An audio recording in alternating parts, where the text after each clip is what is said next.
Bismillahirrahmanirrahim. Assalamualaikum warahmatullahi wabarakatuh. Innal hamdalillah nahmaduhu wa nasta'inuhu wa nastaghfiruh wa na'udzu billahi min shururi anfusina wa min sayyiati a'malina. من يهده الله فلا مضل له ومن يضلل فلا هادي له وأشهد أن لا إله إلا الله وحده لا شريك له وأشهد أن محمدا عبده ورسوله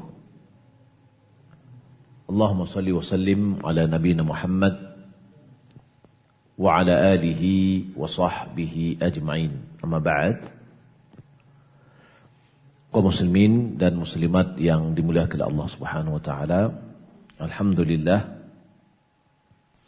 puji syukur kita ucapkan kepada Allah atas segala nikmat dan karunia yang Allah limpahkan. Salat berian salam semoga dianugerahkan oleh Allah Subhanahu wa taala kepada Nabi kita Muhammad sallallahu alaihi wasallam. Allahumma shalli ala Muhammad wa ala ali Muhammad.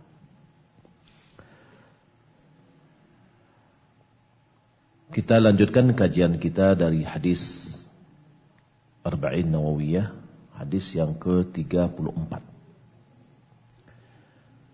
An Abi Sa'id Al-Khudri radhiyallahu ta'ala anhu qala Sami'tu Rasulullah sallallahu alaihi wasallam yaqul Man ra'a minkum munkaran falyughayyirhu biyadihi fa in lam yastati' fa bilisanihi فإن لم يستطع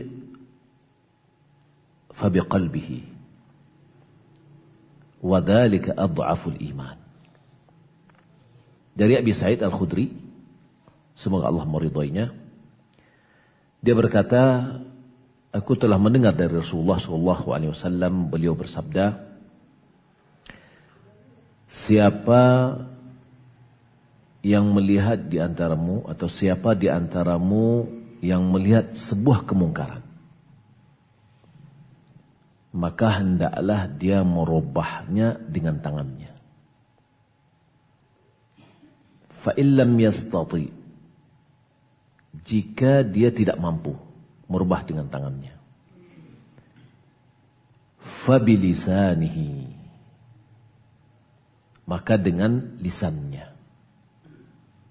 Fa illam yastati, jika dia tidak mampu, fa biqalbihi, maka dengan hatinya. Wa dzalika adhaful iman, dan itu adalah selemah-lemahnya iman. Siapa di antara melihat sebuah kemungkaran, hendaklah dia rubah dengan tangannya. Kalau dia tidak mampu, dia rubah dengan lisannya. Jika dia tidak mampu, dia rubah dengan hatinya. Dan yang terakhir itu adalah selemah-lemah iman. Hadis ini riwayat oleh Imam Muslim dari riwayat Qais bin Muslim, dari Tariq bin Shihab, dari Abi Sa'id Al-Khudri. Ada riwayat yang lain dari riwayat Ismail bin Raja dari abihinya, dari Abi Sa'id. Wa indahu fi hadits Tariq, juga ada hadis juga dia meriwayatkan dari hadis Tariq, di mana lafaznya berbunyi awwalu man bada'a bil khutbati yaumal 'id qabla salati Marwan bin Hakam. Jadi Tariq atau dari Abi Sa'id Al-Khudri, dia mengatakan orang yang pertama memulai khutbah, memulai sholat id di dalam khutbah adalah orang yang pertama yang memulai khutbah pada hari id sebelum sholat adalah Marwan bin Hakam. Yang mana sholat Id, sholat dulu baru khutbah. Lalu Marwan bikin baru, khutbah dulu baru sholat. Faqama ilaihi rajulun, ada seorang berdiri. Maksud berdiri di sini, orang ini mau mengingkari perbuatan ini. Faqala, lalu mengatakan as-salatu qabla al-khutbah.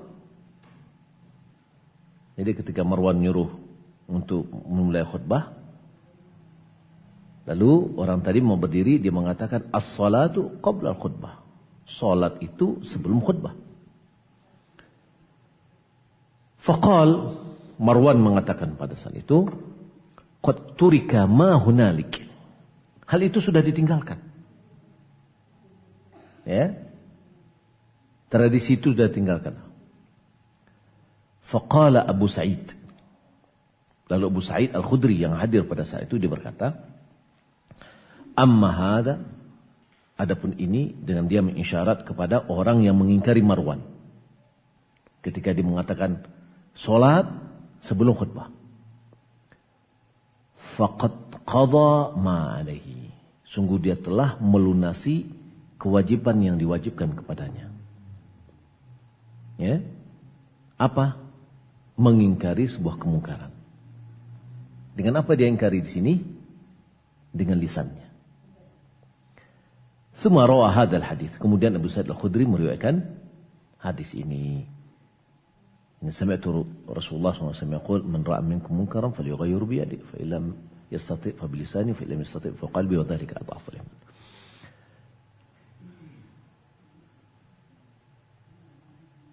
Hadis ini juga diriwayatkan dengan senada dengan maknanya dengan beberapa hadis yang lain, atau dari sisi yang lain. Di antaranya Imam Muslim meriwayatkan hadis dari hadis Ibnu Mas'ud. Hadis Ibnu Mas'ud dari Nabi sallallahu alaihi wasallam qala, "Ma min nabiyyin ba'athahu Allah fi ummatin qabli illa kana min ummati hawariyun wa ashabun." Tidak ada seorang nabi pun yang diutus sebelumku oleh Allah Subhanahu wa taala pada satu umat, kecuali dari umatnya itu ada orang hawariyun. Hawariyun itu adalah orang-orang pengikut, dinamakan dengan pengikut Nabi Isa. yakni orang-orang yang betul-betul mengikuti apa yang diperintahkan oleh Rasul, oleh Nabi. Wa ashabun, ada juga sahabat-sahabat. Ya'khuduna bisunnatihi, di mana mereka itu berpegang atau mengambil sunnah nabinya.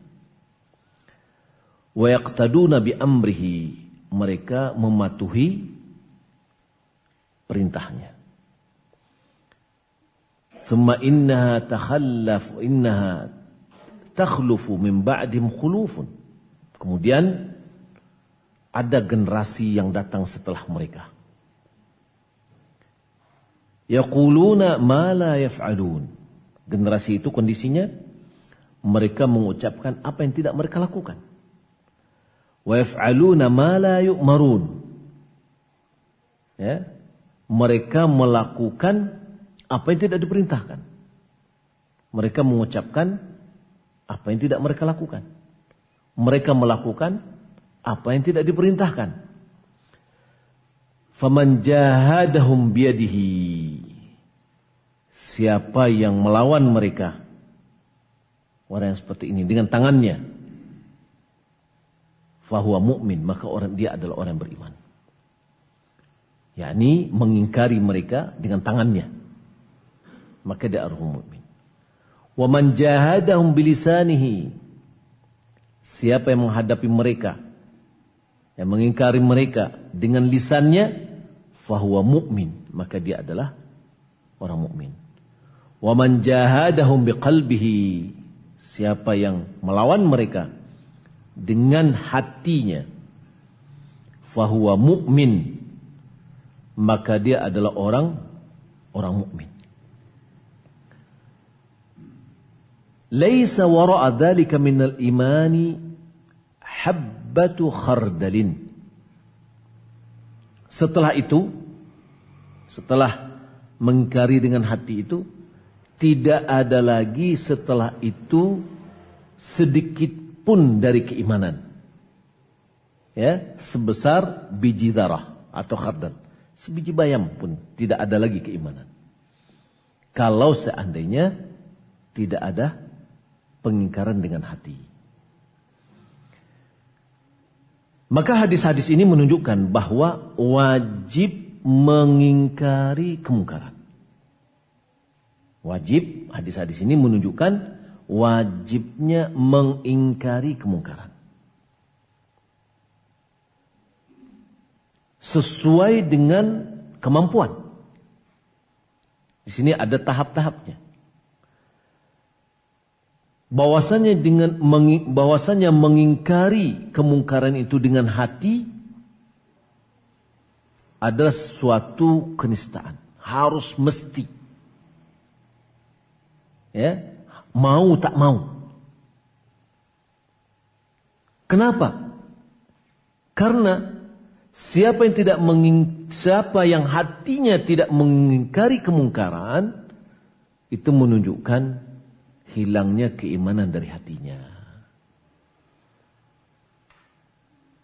Jadi kita dituntut untuk mengingkari kemungkaran dengan hati kita. Kalau tidak, berarti tidak ada iman. Karena di situ dikatakan untuk mengingkari dengan hati aja sudah merupakan selemah-lemahnya iman.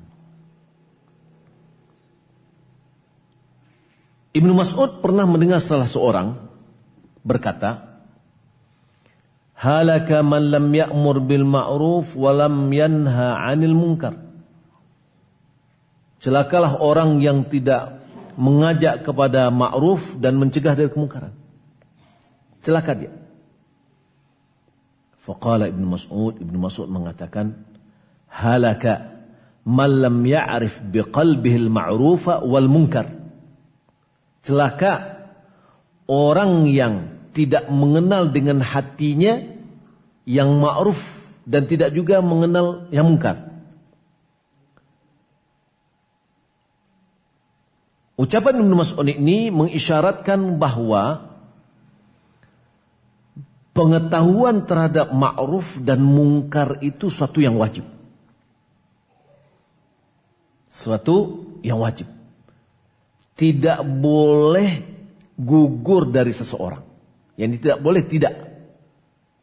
Seorang harus mengetahui ini yang ma'ruf, yang baik, ini adalah kemungkaran. Siapa yang tidak mengetahuinya, tidak mengetahui baik yang ma'ruf, tidak juga mengetahui yang mungkar, maka dia celaka. Ya, dia celaka. Kenapa celaka? Kalau datang yang mungkar, dia tidak ingkari, berarti tidak ada iman. Wadzalika adhaful iman, kalau dia ingkari dengan hatinya. Maka dia menjadi suatu yang bisa menyebabkan ya, dia binasa. Maka tadi disebutkan bahwa mengingkari kemungkaran dengan hati sesuatu yang mesti. Ya. Siapa yang hatinya tidak mengingkari kemungkaran, ini menunjukkan bahwa hilangnya keimanan pada hatinya. Kalau dia tidak ingkari, maka lawannya apa? Berarti dia ridha.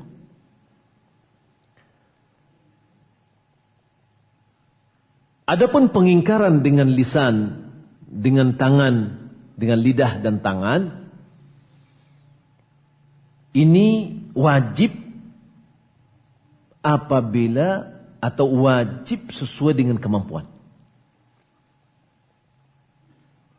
Yani kalau seandainya kita memiliki kemampuan, maka kita ada kemampuan, kita wajib mengingkarinya sesuai juga dengan kadarnya. Tidak satu rata atau sama rata semuanya, tapi sesuai dengan pertama kemampuannya, kemudian ya, sesuai dengan kemampuan. Ibnu Mas'ud juga dia mengatakan, yushiku man 'asha minkum an yara munkaran la yastati'u lahu ghaira an yu'lima Allah min qalbihi annahu lahu karihun. Kata Ibnu Mas'ud, hampir-hampir ada orang yang diantaramu hidup, dia melihat sebuah kemungkaran yang dia tidak punya kemampuan untuk mengingkarinya. Hanya saja yang bisa dia lakukan, dia perlihatkan kepada Allah dari hatinya, ya, dia beritahukan kepada Allah dengan hatinya bahwasanya dia tidak suka dengan kemungkaran itu. Itu yang terakhirnya gitu. Hampir-hampir orang tidak bisa mengingkari kemungkaran karena dia tidak punya kemampuan. Hanya yang bisa dia berikan apa? Dia beritahukan kepada Allah bahwasanya dia tidak suka. Inilah yang dinamakan dengan mengingkari dengan hati. Nanti dijelaskan oleh Syekhul Islam Ibnu Taimiyah bagaimana mengingkari dengan hati itu. Siapa yang menyaksikan atau melihat sebuah kesalahan, lantas dia tidak suka terhadap dosa, kesalahan itu di dalam hatinya, maka dia seperti orang yang tidak melihat kemungkaran. Ya, siapa yang melihat sebuah kemungkaran, lalu dia benci kemungkaran itu dengan hatinya, maka dia sama dengan orang yang tidak melihatnya. Jika dia tidak mampu mengingkarinya dengan lisan dan tangannya.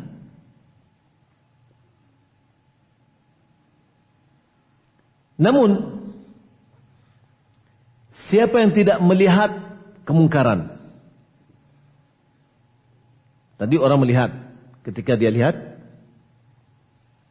dia tidak menyukainya. Sama dengan orang yang tidak melihatnya, apabila tidak mampu mengingkarinya. Tapi kemungkaran itu tidak dilihatnya, namun dia ridha dengan kemungkaran itu. Ya, kemungkaran yang tidak ada di hadapan dia, tapi dia ridha dengan kemungkaran itu. Maka dia sama posisinya seperti orang yang menyaksikan kemungkaran itu. Dan mampu untuk mengingkarinya, tapi dia tidak ingkari.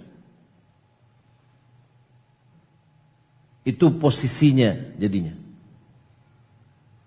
Kenapa?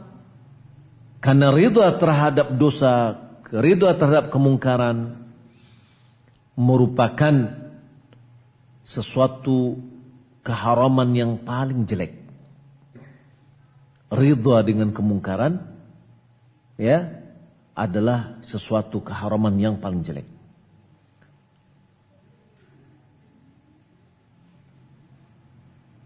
Yang mana dia tidak mampu mengingkari dengan hatinya. Karena ridha tadi, dia tidak mampu mengingkari dosa itu atau kemungkaran itu dengan hatinya. Sementara mengingkari dengan hati itu merupakan sebuah kewajiban yang diwajibkan kepada setiap muslim, yang tidak bisa gugur sedikit pun. Kenapa tadi? Apakah kita tidak ada yang tidak mampu mengingkari dengan hati? Semua kita mampu. Ya, semua kita mampu. Apa bentuknya mengingkarinya? Fal inkaru bil qalbi, mengingkari dengan hati adalah fardhun, kewajiban bagi setiap muslim di dalam segala keadaan.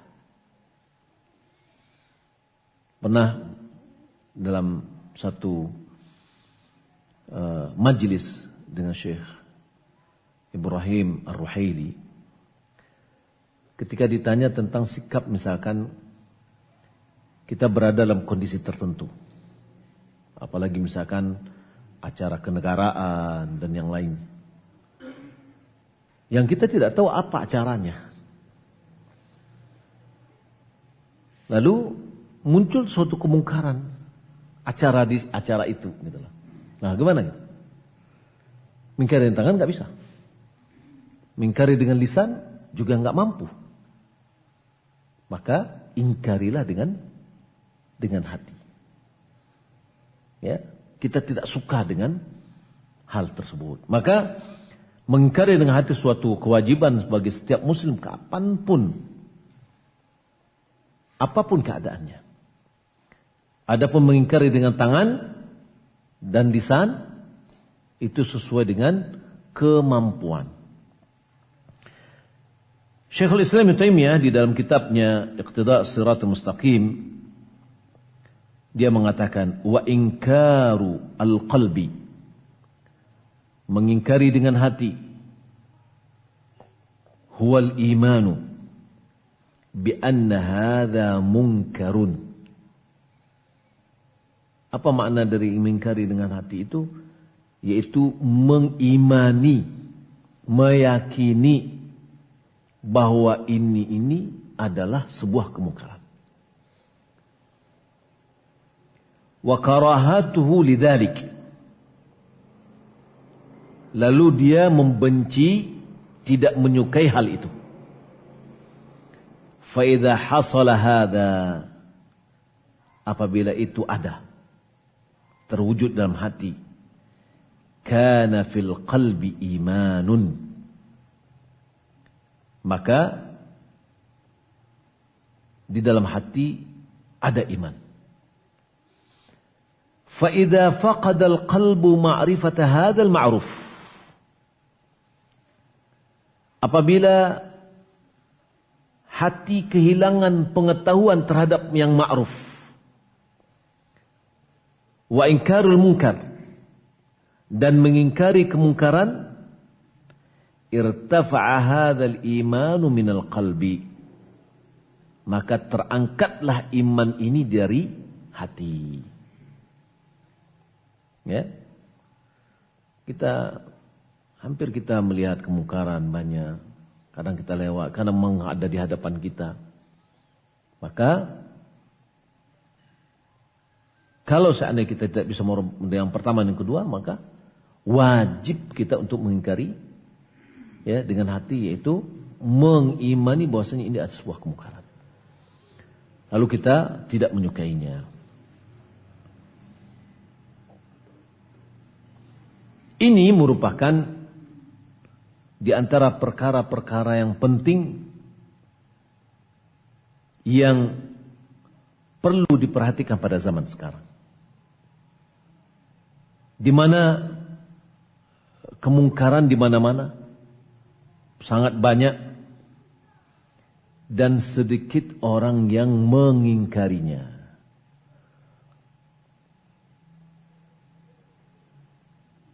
Seseorang mungkin boleh jadi dia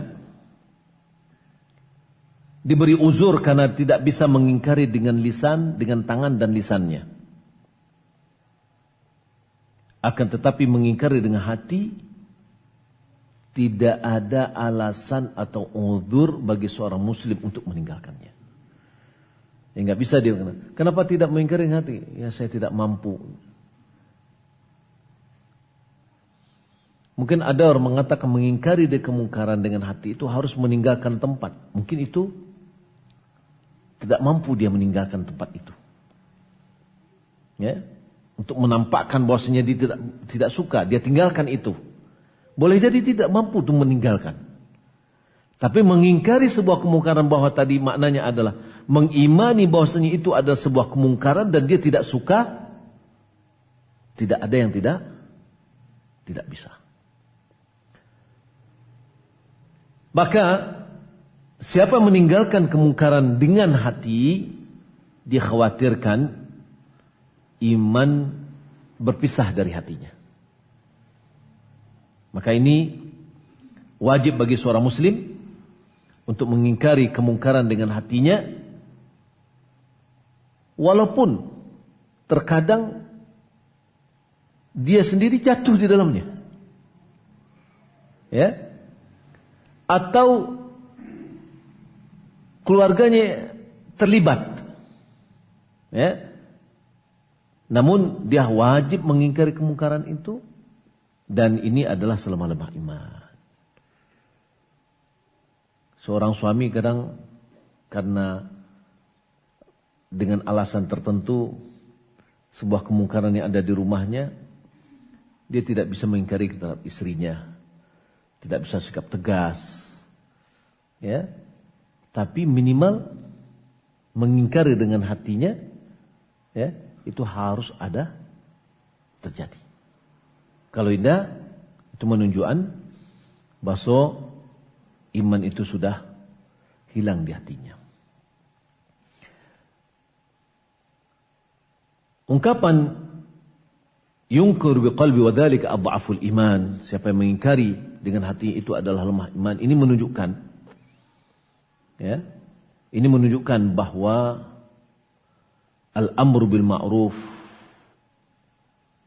wan nahyi 'anil munkar, mengajak kepada ma'ruf, mencegah dari kemungkaran, itu merupakan dari sifat-sifat iman. Itu adalah bagian dari iman. Ya, itu adalah bagian dari iman yang menunjukkan bahwa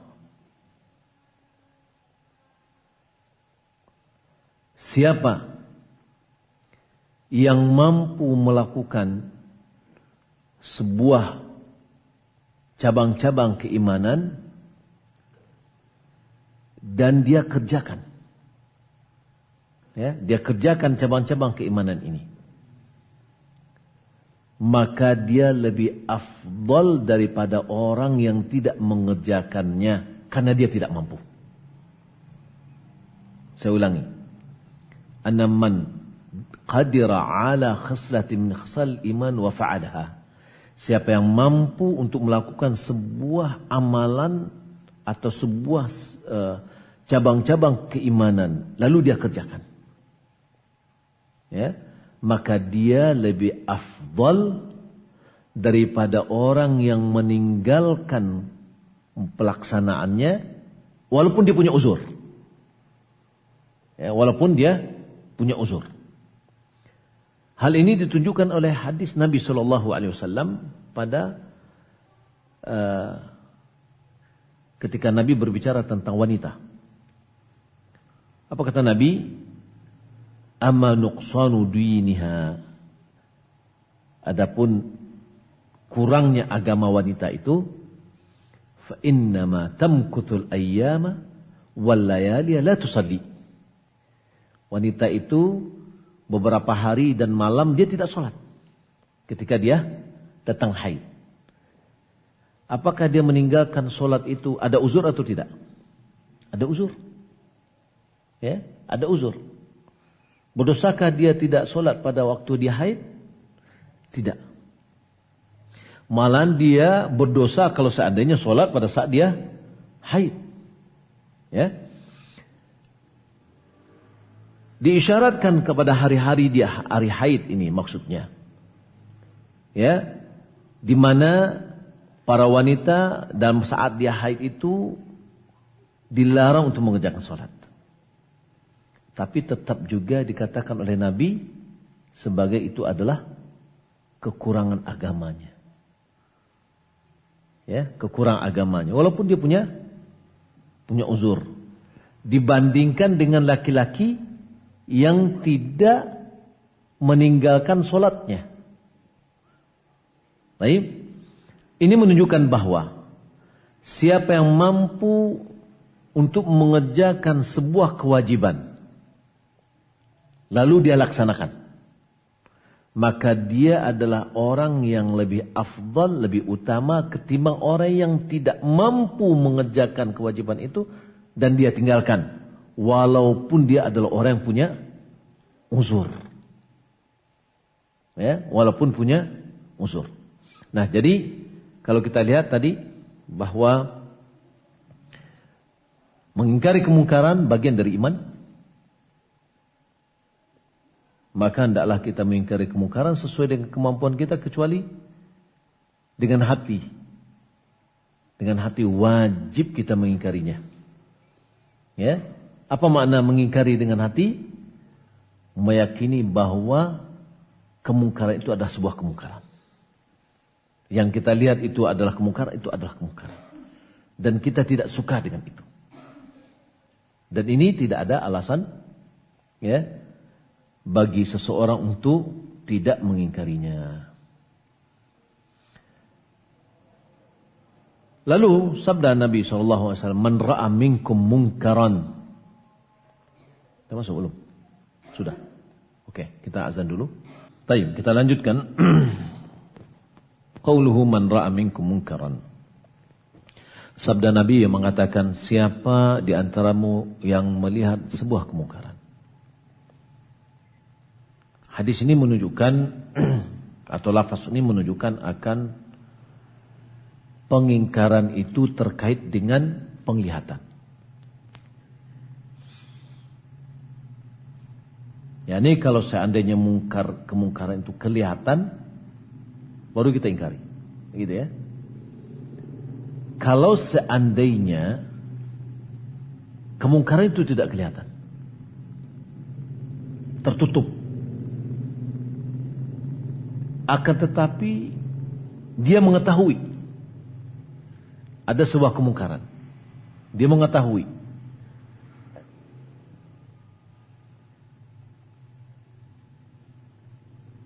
yang diucapkan atau yang disampaikan oleh Imam Ahmad secara nas dari beliau, dari ada beberapa riwayat, beliau mengatakan annahu la ya'ridu lahu, bahwasanya tidak perlu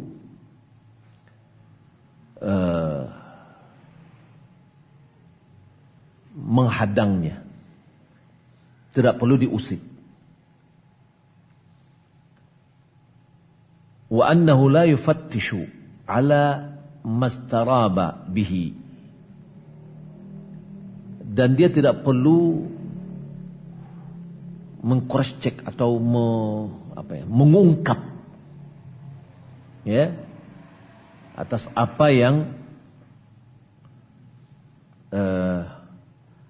dikeraguinya tadi ya.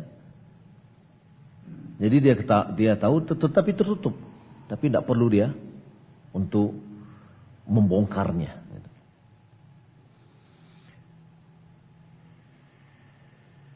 Di dalam riwayat yang lain dari pendapat beliau mengatakan annahu yukshaful mughatta idza tahaqqaqahu. Pendapat yang kedua dari dia juga bahwasanya kemungkaran yang tertutup itu perlu diungkap apabila memang dipastikan.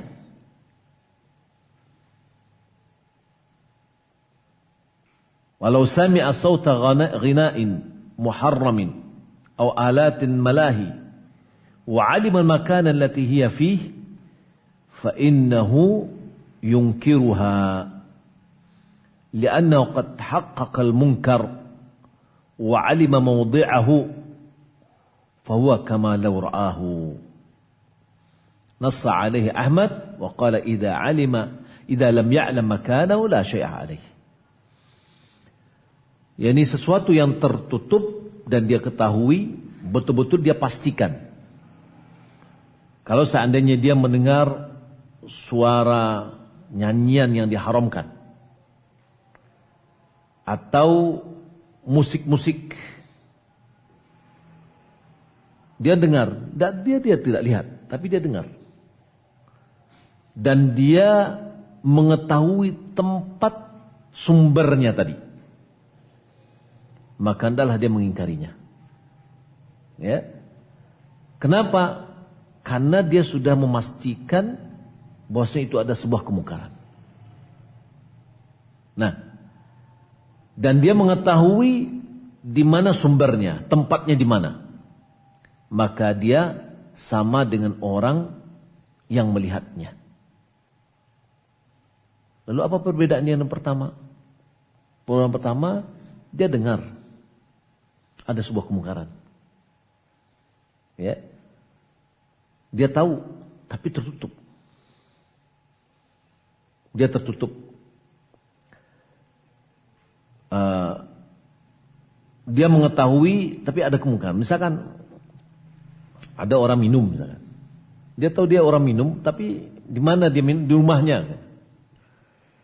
Ya gimana? Kapan dia minum? Ini tidak perlu dia dia mata-matai. Ya. Nah, beda dengan yang perkataan yang kedua. Apabila satu kemungkaran ditutup, dia tidak bisa lihat. Tapi kemungkaran itu pasti ada. Yakni memang ada gitu. Dari mana dia lihat? Di antaranya adalah dia mendengar suara orang, musik, walaupun tertutup tempatnya. Tapi kedengaran keluar. Nah, ini menunjukkan dia tahu tempatnya di mana. Ini menunjukkan bahwa ini dia sudah tahu sebuah kemungkaran yang pasti. Maka di sini dia harus mengingkarinya. Karena dia tahu itu ada sebuah kemungkaran dan dia tahu di mana sumbernya, di mana tempatnya, maka posisi dia pada saat itu ya sama dengan orang melihatnya. Tapi kalau seandainya dia tidak mengetahui di mana tempatnya, di mana sumbernya, ya, maka la syai'a lahu, maka tidak la syai'a alaihi, maka tidak ada kewajiban gini untuk mengingkari. Kadang kemungkaran bunyi musik entah di mana-mana, nggak tahu, tapi itu dengar, nggak tahu kita di mana dari mana sumbernya, maka tidak perlu kita mencari memata-matai, mencarinya di mana. Gitu. Tapi kalau seandainya ada suatu tempat itu ada sebuah kepastian tempatnya di situ, ya, dan didengarnya, maka diingkari. Wa amma tasawwur al-judran ala man alima istima'ahum ala munkar faqad ankarahu al-a'immatu. Adapun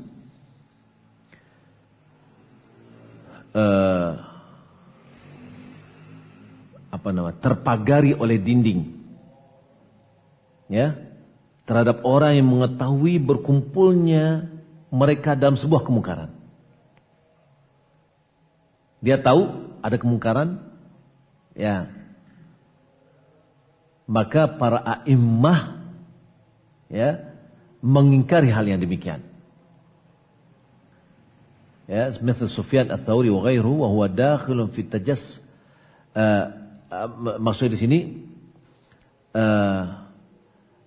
kemungkaran ini tertutup gitulah. Ada orang, ya, beritanya orang lagi ngumpul dalam untuk sebuah kemungkaran, tapi tertutup, ya, tertutup. Maka di sini faqad ankarahul a'immah, para a'immah mengingkari pengingkaran itu.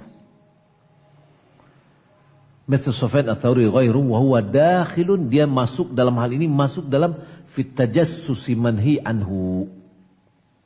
Ini termasuk memata-mata yang dilarang. Jadi orang memang berarti kan dia tahu misalkan ada orang berkumpul di dalam nih. Kalau yang tadi dari Imam Ahmad ada indikator. Apa indikatornya? Ada suara yang didengar. Lalu diketahui posisinya di mana. Maka Imam Ahmad mengatakan itu walaupun dia tutup harus dibongkar, gitu, diingkari. Sekarang beda lagi. Dia tertutup, dia ketahui bahwasanya ada ngumpul dalam gitu lah, tapi tidak ada indikator. Ya, suara nggak ada, nggak ada. Ya, maka para a'immah mengingkari pengingkaran ini. Seperti Sufyan Ats-Tsauri, dia melihat bahwa mengingkari kemungkaran yang dibuat oleh orang di dalam itu, ya, itu bagian dari memata-mata yang dilarang.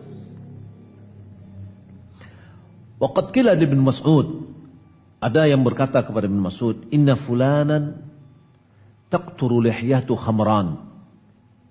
Ada orang mengatakan si fulan jenggotnya menetes minuman keras. Ya. Berarti dia minum di mana? Dia minum di dalam rumahnya. Mungkin pas dia keluar kelihatan ya. Apa kata Ibnu Mas'ud? Faqala nahanallahu anit tajassus. Kita dilarang untuk memata-matai. Lalu Qadhi Abu Ya'la قال القاضي أبو يعلى في كتاب الأحكام السلطانية. Qadhi Abu Ya'la dalam kitabnya hukum-hukum ketentuan kekuasaan pemerintahan, in kana fil munkar alladhi ghalaba ala dhanni istisraru bihi bi ikhbari thiqatin anhu intihaku hurmatin yafutu istidrakuha kazina wal qatl jaza tajassus wal iqdamu ala al-kashfi wal bahthi hadaran min fawati ma la yudraku min al-intihak al-maharim fa in kana duna dhalik fil rutbah lam yajuz at-tajassus alaihi wal kashfu anhu. Beliau katakan apabila di dalam kemungkaran itu diprediksi ya ghalaba ala dhannihi, lebih dominan di dalam prasangkanya bahwa al-istitaru bihi, menutup-nutupi kemungkaran itu ya, prasangka bahwa ini pemberitaan dari orang yang disikohi. Berita ini datang misalkan orang kumpul kebo misalkan di dalam ya, di mana kemungkaran itu adalah intihaku hurmah, yaitu melanggar satu atau melakukan satu keharaman seperti wa yafutu itraguha, kalau tidak diingkari akan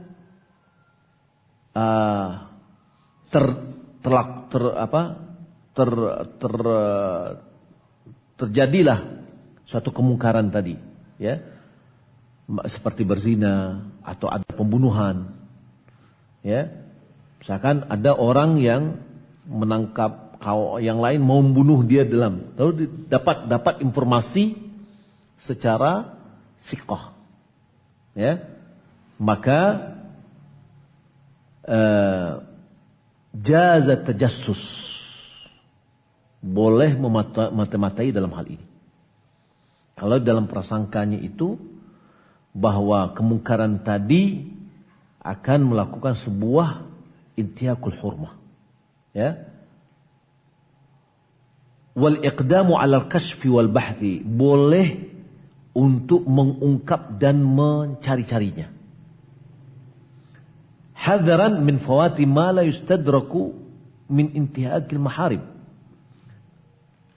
ya, karena sikap kehati-hatian terluputnya pencegahan dari pelaksanaan yang diharamkan ini. Ya, kalau nggak dilakukan nanti akan terjadi sesuatu yang sangat membahayakan. Tapi kalau seandainya di bawah dari itu, ya, apakah misalkan maksiat itu adalah maksiatnya untuk kalau seperti ini kan maksiatnya tidak hanya pada satu orang, tapi maksiatnya itu adalah berefek kepada orang lain. Membunuh, berzina, atau yang lainnya itu adalah berefek kepada orang lain. Tapi kalau misalkan maksiatnya untuk dirinya sendiri tadi, sebagaimana yang dikatakan misalkan dia melakukan sebuah kemungkaran dengan dirinya sendiri, ya, seperti dia minum khamar atau yang lainnya, ya, fa in kana duna dzalika fi rutbah, di bawah dari tingkatan yang di atas tadi, lam yajuz tajassus alaih. Ya, tidak boleh kita memata-matai walal kashfu anhu. Tidak boleh juga mengungkapnya.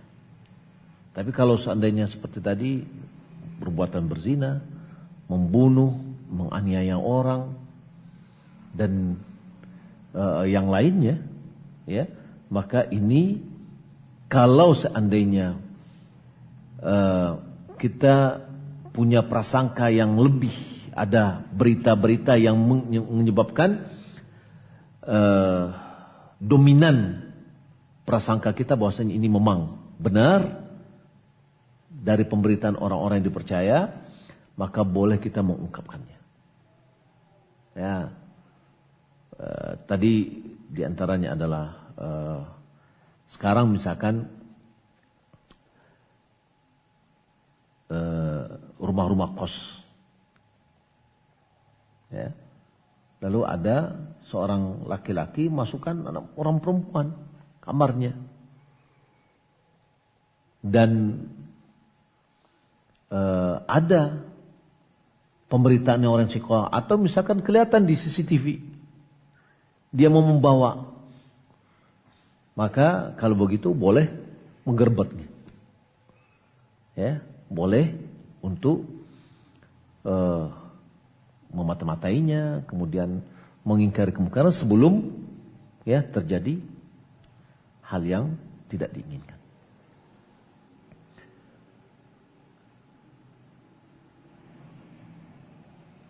Kemudian di sini dikatakan wa'lam anna al-amru bil ma'ruf wa nahy 'anil munkar taratan yahmilu 'alaihi raja'u thawabihi wa taratan khawful 'iqabi fi tarkihi wa taratan al-ghadabu lillahi 'ala intihaki maharimihi wa taratan nasihatu lil mu'minin wa rahmatan lahum raja' inqadh mimma awqa'u anfusahum fihi min at-ta'arrud li ghadabillah wa 'uqubatihi fid dunya wal akhirah wa taratan yahmilu 'alaihi ijlalulillahi wa 'idhamuhu wa mahabbatuhu.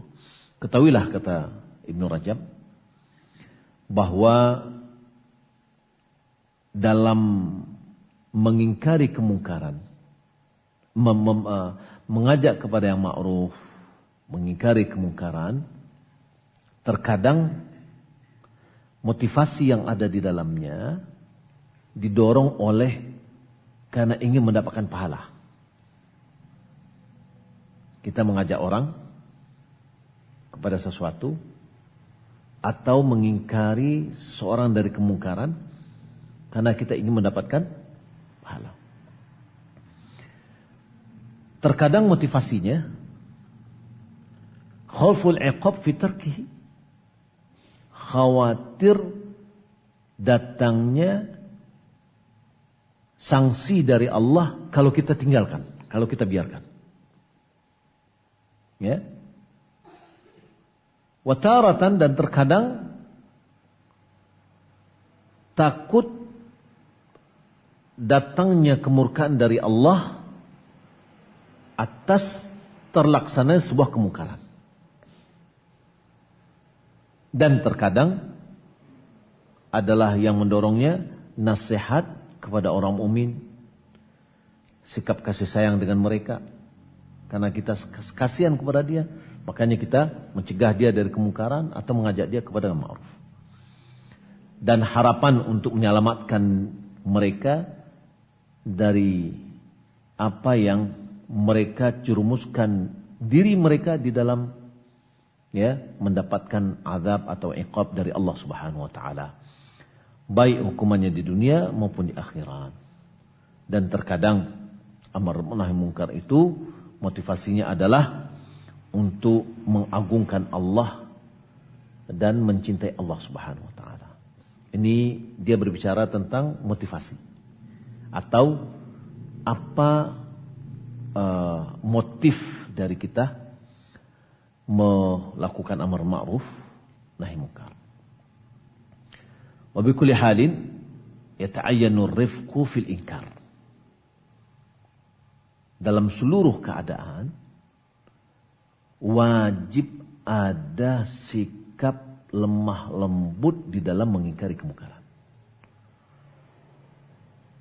Ya, walaupun motif-motifnya berbeda tadi nih.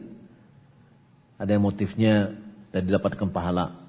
Ada motifnya takut kena ditimpa musibah, ya, wattaqu fitnatan la tusibanna alladziina zalamu minkum khassah, supaya negeri kita tidak ditimpa bencana, maka kita kemungkaran kita ingkari, kaum masyarakat kita ajak untuk amar ma'ruf, kan gitu ya.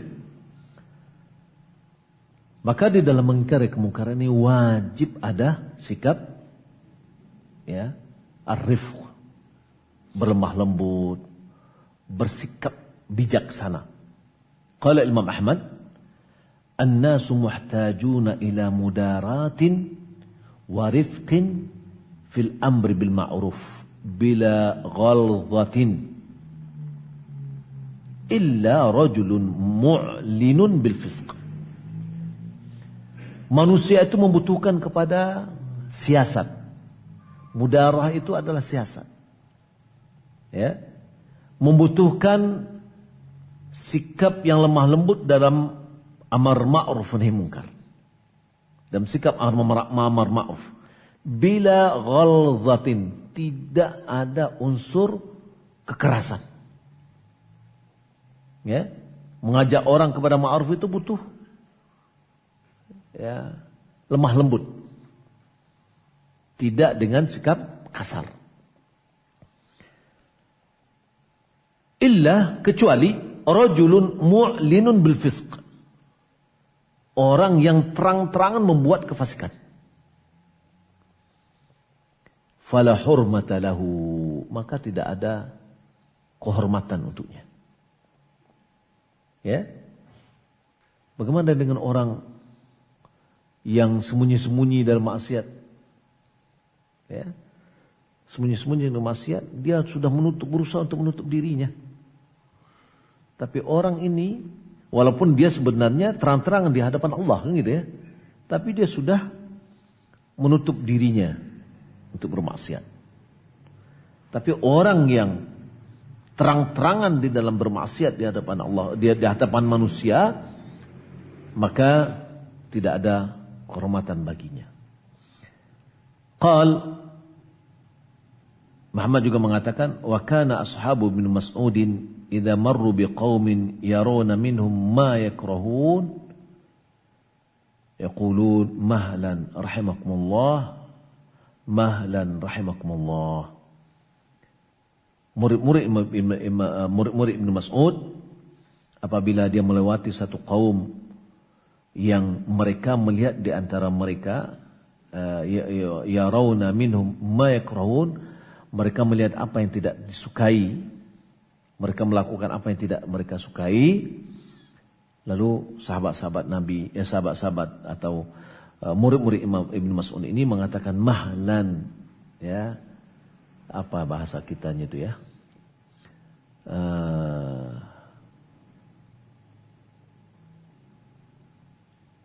ya cegahnya itu dengan lembut gitu loh, ya, ya, apa misalnya berhentilah, tidak usahlah kalian lakukan itu, semoga Allah melayak, jangan, sikapnya bahasanya dengan bahasa lembut, tidak dengan bahasa kathar. Wa qala ya'muru bil rifqi wal khudu'i fa in asma'uhu ma yakrahu la yaghdabu fayakunu yuridu yantasuru li nafsihi, ya. Bahwasanya dia menyuruh dengan cara lemah lembut, dengan khudu, dengan sikap yang rendah hati, ya, untuk memerintahkan. Wa in asma'uhu ma yakrah, kalau seandainya orang tadi berkata kepada dia sesuatu yang tidak dia sukai, ya, misalkan dilawan lah, suruhnya mau ke masjid, ya, bilang angku saja jangan, bahasa yang menyakiti hati gitu, ya, atau dia agak membalasnya dengan bahasa yang tidak nyaman di telinga kita, maka kita yang dengan lemah lembut jangan kita marah, la yaghdab, tidak marah, ya. Kalau dia marah, Fayakunu yuridu yantasiru nafsihi. Ketahu seandainya marah pada saat itu ya akan menjadi dia untuk membela dirinya. Awak suruhnya elok, awaklah dikatainya berang-berang awak. Seakan-akan kita adalah membela diri kita, bukan tujuan kita adalah untuk mengajak mereka kepada kebaikan. Kadang-kadang kan kita lihat nih sebagian dari kawan-kawan melihat kawannya jatuh kemungkaran, malahan omongannya kasar. Ya, omongan kita kadang menasihatinya kasar. Memang dia jatuh. Ulama menasihatkan bahwasanya tetap lemah lembut karena mereka itu sebenarnya adalah sedang terjerumus atau sedang jatuh dalam jurang. Bagaimana kita menyikapinya? Kita ingin menyelamatkan dia. Ya, misalkan ini hampir tenggelam, kita ingin menyelamatkan, bukan kita menundam untuk memasukkannya ke dalam di dalam air lagi atau dalam jurang. Kadang-kadang kan sikap kita ketika kita mengingkari sebuah kemungkaran, seakan-akan sikap kita itu menjadikan dia semakin menjauh. Nah, ini yang memang perlu kita berlatih ya. Saya terakhir ketika saya pulang dari Saudi untuk pindah ke Padang, saya ketemu dengan Syekh Ubaid Al-Jabiri. Saya minta nasihat kepada beliau. Syekh, saya mau pulang, tolong nasihati. Beliau hanya menasihati, alaika birrifq. Bersikap lemah lembutlah. Karena di sekitarmu itu katanya orang-orang ahli bid'ah banyak. Dan mereka tidak berilmu. Ya, mereka tidak berilmu. Maka dengan sikap lemah lembut ini, ya, yang harus dilakukan. Ya, mudah-mudahan ya nasihat beliau bisa kita jalankan, dan memang butuh kadang-kadang sikap sabar, lemah lembut ini, sebagaimana Nabi SAW katakan bahwasanya maka rifqu fi syai'in illa zanahu wala nuz'a min syai'in illa syanahu. Tidaklah sikap lemah lembut itu ada pada sesuatu kecuali sesuatu itu lemah lembut itu menghiasinya jadi indah jadinya. Dan tidaklah tercabut dari sesuatu kecuali menjadikan sesuatu itu menjadi tidak elok, ya, jadi jelek jadinya. Maka kita lihat juga dari sikap sehari-hari, misalkan kita lihat ada orang yang bijaksana, orang yang lemah lembut, ya, tapi tahu-tahunya berubah total dari lemah lembut jadi kasar. Sudah, tadinya keindahannya sangat banyak, yang terjadi setelah itu adalah buruk. Orang mencari wajahnya sudah tidak nyaman. Gitu. Mudah-mudahan apa yang kita pelajari dengan mengingkari kemungkaran, ya, juga Ibnu Qayyim dalam mengingkari mungkaran juga ada tingkatan, ada 4 tingkatan. Ya, dalam mengingkari kemungkaran atau taghyir mungkar, merubah sebuah kemungkaran. Ada 4 tingkatan. Yang pertama, kemungkaran itu hilang. Dengan kita mengingkarinya atau merubahnya hilang. Maka ini wajib. Yang kedua, berkurang. Ya, kemungkaran itu berkurang. Ini juga wajib kita merubah dan mengingkarinya. Yang ketiga, hilang yang kita ingkari, tapi muncul yang setimpal dengannya, yang setara dengannya. Jadi mungkar A hilang, mungkar B lahir akibat dari itu. Maka ini mahallu al-ijtihad. Yani harus dikaji ulang dan perlu diijtihadi. Apakah perlu mengingkari ini? Ya, walaupun muncul yang selevel tapi beda lagi misalkan. Perlu ada ijtihad. Yang keempat, mengingkari sebuah kemungkaran, lahir kemungkaran yang lebih besar. Ya, merubah sebuah kemungkaran, lahir kemungkaran yang lebih besar. Maka yang keempat ini haram untuk mengingkari kemungkaran itu. Diberikan perumpamaan, ya, seperti Syekhul Islam Ibnu Taimiyah melewati satu kelompok dari tentara Tatar yang mereka sedang asyik minum khamar. Minum khamar bagi mereka juga suatu kemungkaran. Ya, Syekhul Islam Ibnu Taimiyah tidak mengingkari, biarin aja. Sebab kalau diingkari, maka dia akan pindah untuk membunuhi kaum muslimin. Ya. Nah, jadi dalam kondisi seperti itu, kita tidak boleh mengingkari kemungkaran yang mengakibatkan ya datang kemungkaran yang lebih fatal dari itu. Nah, jadi dalam merubah kemungkaran ya perlu juga kita melihatnya dan menimbangnya. Kalau ini hilang kemungkaran semuanya bagus, atau berkurang itu bagus dan harus kita lakukan. Ya.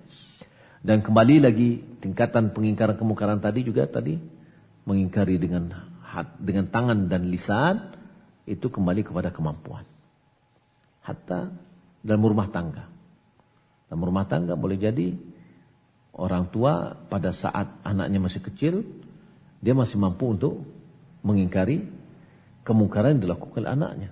Dengan tangan bisa, dengan lisan, Tapi ketika anaknya sudah besar, sudah dewasa, orang tuanya sudah tua, ketergantungan dirinya dengan ma'isyahnya adalah dengan anaknya. Ketika anaknya melakukan sebuah kemungkaran, di situ enggak lagi, walaupun dia masih ayahnya atau bapaknya, tapi kemampuan dia dalam bersikap untuk mengingkari kemungkaran sudah berkurang.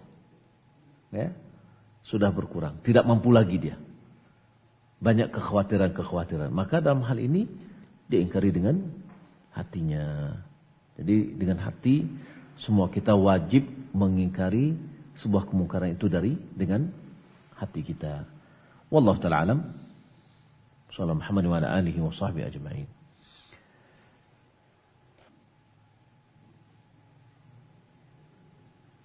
Pesta pernikahan di daerah kami dilaksanakan dengan musik, nyanyian, joget. Apakah saya berdosa jika menghadirinya?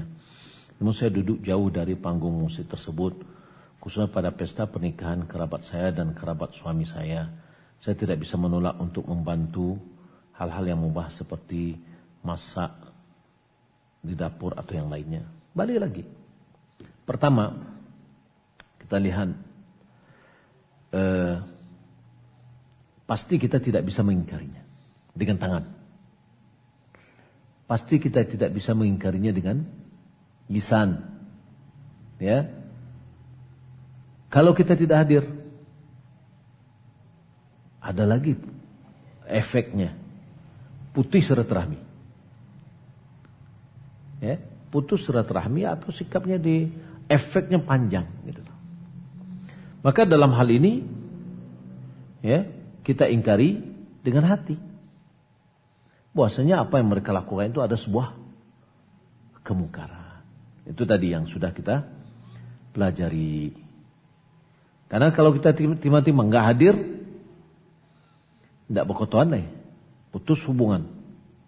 Ya, misalkan kakak kita, malahan dia bersedih terus. Kenapa adik saya nggak hadir? Kenapa bla. Ya, yang mengakibatkan yang lebih fatal. Kehadiran kita di situ dengan kita mengingkari kemungkaran tadi, itu sudah masuk pada apa yang kita pelajari tadi. Ya, wallahu a'lam. Apa hukumnya orang yang mengetahui seseorang melakukan maksiat dan dia menutupinya cukup dengan memberikan nasihat? Dia menutupinya cukup dengan memberikan nasihat berharap kebaikan dari hidayah untuknya. Apakah dia berdosa karena tidak melapor kepada instansi khusus? Tadi kita lihat Kemungkaran itu apa? Kalau seandainya dia korupsi, tahu kita dia mau menyelewengkan keuangan, berarti ada yang dirugikan. Maka ini perlu kita berikan laporan. Tapi kalau itu adalah maksiatnya untuk dirinya sendiri, ya maksiatnya diri sendiri, sebagaimana kita sebutkan tadi, dan kita tahu, ya kita nasihati.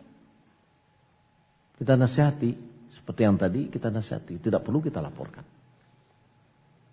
Ya. Karena dengan kita menasihati ini sebenarnya kita sudah menasihati, mengingkarinya dengan lisan kita. Karena lisan tadi itu adalah menasihati. Apakah kita mengungkapkannya dengan cara apa? Ya, tadi lemah lembutnya harus ada. Tadi dikatakan perkataan Ibnu Mas'ud, murid-murid Ibnu Mas'ud mengatakan mahlan, gitu. Ya pelan-pelan, nah, gitu. Sayangilah diri kalian, salah, gitu. Artinya nasihatnya dengan baik, karena tujuan kita menasihati itu adalah harapannya bagaimana mereka bisa merubah. Makanya terakhir kita sebutkan tadi motif dari kita menasihati itu apa? Ya, dan semuanya dengan bermacam-macam motif tadi harus ada unsur atau sikap lemah lembut.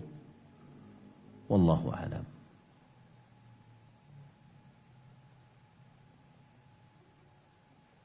Demikian yang dapat kita sampaikan. Wassalamualaikum warahmatullahi wabarakatuh.